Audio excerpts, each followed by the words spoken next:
Bate-papo com além. Curso de responsabilidade. Nas pegadas do meu mestre, andei sorrateiro, em busca de alguma falha. Moleque matreiro e indisciplinado, era sempre surpreendido por ele em travessuras e chamado à ordem diante de todos, o que pouco se me dava, mas colocado de castigo, o que era aborrecido porquanto os amigos faziam caçoada, e por fim o clássico bilhete aos pais, que eu era obrigado a levar para trazer assinado a supressão do dinheiro da matinê domingueira ou do sorvete. No colégio, eu era temido pelos mestres, não só pelo meu comportamento distraído, irrequieto e às vezes inconveniente, contando piadinhas em voz baixa, pondo apelidos bem achados que pegavam nos professores e nos colegas, mexendo com as enjoadas meninas no recreio. Minha classe era masculina, infelizmente, mas também porque, quando eu cismava com um professor ou professora, acabava sempre descobrindo ardilosamente seus pontos fracos e tirando proveito deles, fazendo chantagem emocional ou tornando-os notórios para os outros alunos. Eu empreendia verdadeiras investigações nos hábitos, na vida particular dos mestres, que me incomodavam, e buscava desacreditá-los. E para a infelicidade deles, e hoje penso que também minha, porque a julgar pelo que estou aprendendo aqui, talvez algum dia eu reencarne na Terra para resgatar essas penas no corpo de um professor de meninos endiabrados, como eu. Devo dizer que possuía talento verdadeiramente diabólico.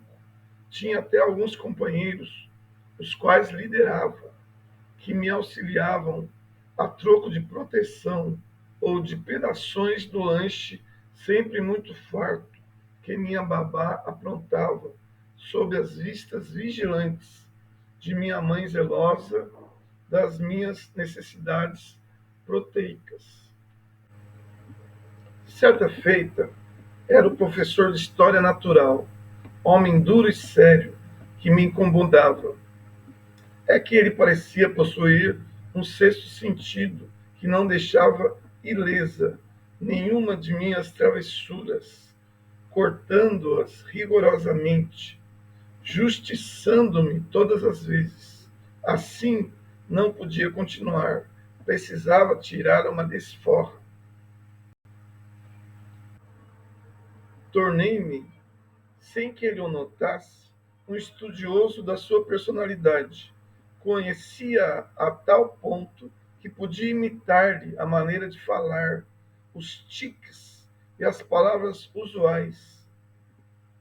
Mas isso não me bastava. O Chicória, como eu o apelidava, pelo xarope do mesmo nome que costumavam me fazer tomar para a dor de barriga, precisava uma lição. Como sombra, esperei a saída das aulas e o segui cautelosamente. Tomei o bonde sem que me visse e saltei um ponto depois, observando a casa modesta de subúrbio em que ele entrou. Passei em frente, nada demais. Alpendre, uma porta, uma janela. Na frente, jardim irregular, mas tratado. Nada que pudesse interessar. Mas não parou aí a aventura. Continuou. Passei a vigiar a casa do professor, sempre que podia, até os domingos, e pude saber que levava vida metódica e reservada. Ia à missa das 8, e o que me deu euforia, acompanhava uma moça de longe, trocando olhares com ela. Senti despertar minha curiosidade. porque ele era tão tímido. Não era jovem. Para os meus 13 anos, os 28 do professor eram pesados. Se gostava da moça, por que não falava com ela de uma vez? Voltando alguns domingos, pude perceber que essa cena se repetia todas as semanas, sem que conversasse. Ele a seguia de longe, até que ela, de volta da missa, entrasse em casa e, depois de lançar à sua porta lânguidos olhares, ia até a padaria, comprava pão, cerveja gelada e encaminhava-se de volta a casa. Era pouco, em verdade, mas era alguma coisa. Tracei planos e, com a ajuda de um companheiro, escrevi em estilo muito chicória um bilhete amoroso declarando amor a ela. Escrevi outro dela para ele, também muito persuasivo. Isso igual ao que lera no manual de cartas de amor, que roubara numa banca de jornais, com vergonha de adquirir um.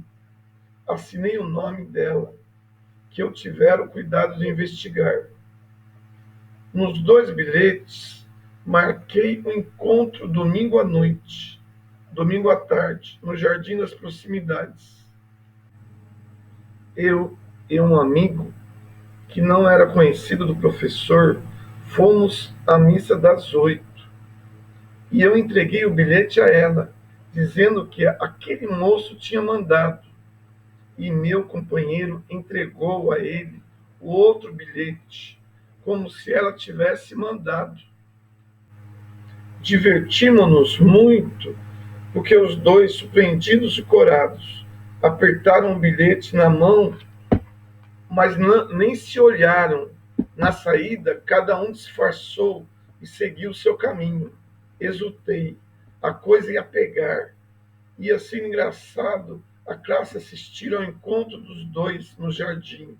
Reuni a turma e, uma hora antes da que eu marcara, fomos uns 12 meninos, todos antegozando o vexame do Chicória. Escondemos-nos atrás da sebe de azaleias que rodeava os bancos. Dividimos-nos, pois não sabíamos em qual iam sentar-se os pombinhos. Só queríamos ver o encontro, e quando eu desse o sinal, faríamos algazarra, envergonhando o professor, cantando a musiquinha com o apelido ultrajante que compuséramos. Pouco antes da hora surgiu ele, proibiu o ruído, ameaçando os irrequietos com uma sova. Depois de coração batendo, boca seca, esperamos que a moça chegasse. Ele nos parecia nervoso e olhava o relógio amiudamente. Arrumava o vinco impecável das calças. Por fim, ela veio. Encabulada, indecisa, ele remexeu-se nervoso. Finalmente, um frente ao outro. Você veio, disse ele, comovido. Sim, balbuciou ela, corada. Quando recebi o bilhete, disse o professor, quase não acreditei. Como? Estranhou ela. Que bilhete? O seu, para vir até aqui. Eu também recebi o seu bilhete. Fez ela meio zangada, tirando do bolso o papel tão meu conhecido. Meu bilhete? Estranhou ele, corado. Não compreendo. Nós, a custo, conseguimos conter o riso. Senhorita, fez ele impertigado, já em tom cerimonioso. Eu nunca escrevi esse bilhete. Com um gesto rápido, tirou da calça outro bilhete e o exibiu triunfante. Sim, porque o nosso professor era amante caloroso da verdade. E por ela eu recebera prontos e penosos castigos. Ela, com a mão trêmula, tomou o bilhete e protestou em tom veemente: Senhor, eu nunca escrevi, nem escreveria este bilhete. Isto é uma farsa. E começou entre eles animada discussão. como se tratasse de um caso de vida ou morte. Quando ela disse, vermelha de raiva, pois o senhor não passa de um conquistador, barato e pretensioso, que não tendo coragem de arranjar namorada, usou dessa artimanha para me colocar nessa situação ridícula. Não quero vê-lo nunca mais. Então dei o sinal. Aparecemos diante do professor rindo de sua cara enrubescida, do seu terror vendo-nos aparecer em hora tão imprópria. E antes que tivessem tempo de voltar a si da surpresa, começamos a entoar a nossa música grosseira e satírica, revelando o apelido torpe e chocoso. Ele não se conteve, suspeitando da nossa participação no incidente e, bramindo de raiva, bradou colérico: vocês, seus moleques malcriados, vou dar-lhes uma boa sova. Vocês me pagam.